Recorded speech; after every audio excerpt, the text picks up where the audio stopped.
Hello mga kaibigan! Welcome sa Storytelling for Tots.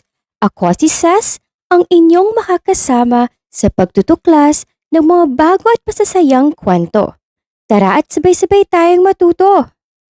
Meron akong kwento, ano kaya ito? Meron akong kwento, makinig at matuto. Meron akong kwento, ano kaya ito?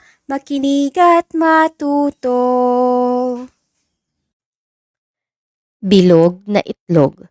Kwento ni Al Santos, guhit ni Josefina Sanchez. Bilog na itlog. Malungkot na naman si bilog na itlog ng manok. Tinutukso na naman siya ng mga kalarong itlog.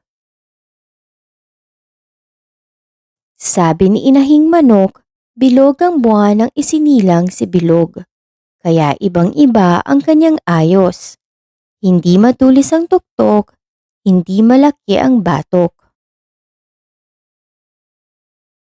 Madalas ipare sa bola, lobo at holland si bilog.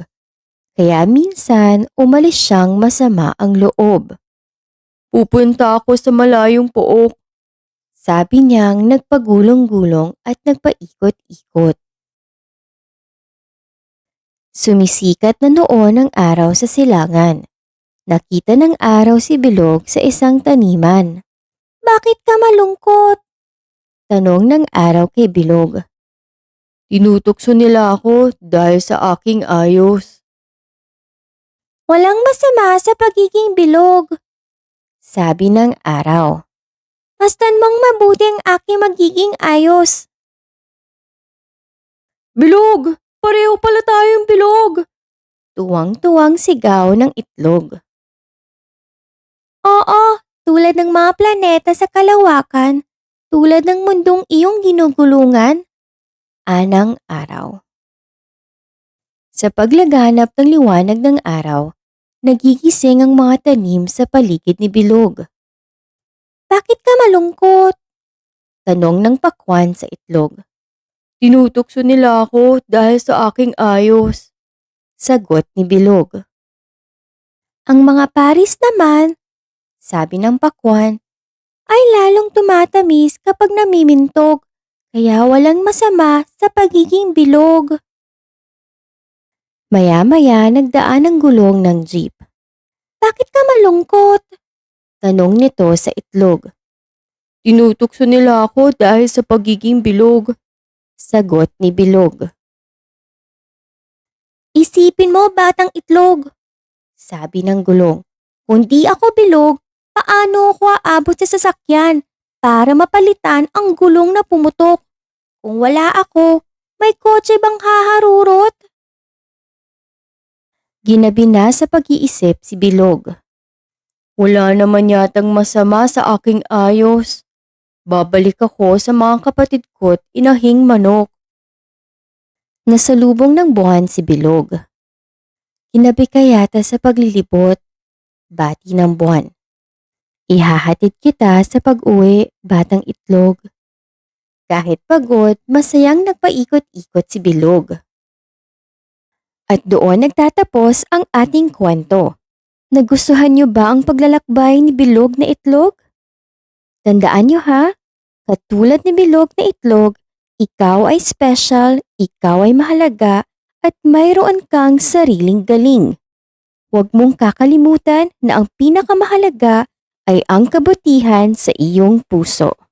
That was a fun story. Now let's see how well you listened.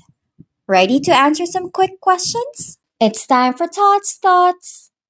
Sino ang bida sa ating kwento? A. Isang parisukat na kahon. B. Isang bilog na itlog. C. Isang tatsulok na bubong.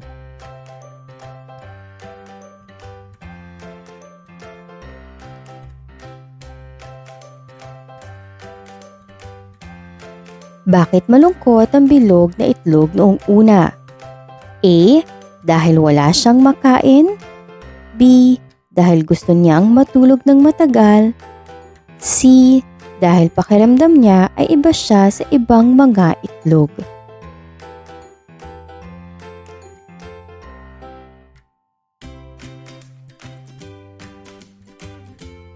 Kung ikaw ang bilog na itlog, ano ang sasabihin mo sa iyong sarili para maging masaya ka kahit iba ang iyong hugis? If you like the story, the best thing to do is to support the author and the illustrator. Buy a copy of the book. Link of the book is in the description below. Do check it out. Thanks for joining me here on Learning Bridges. Keep asking, keep wondering, and keep being you. Don't forget to like and subscribe. See you next time!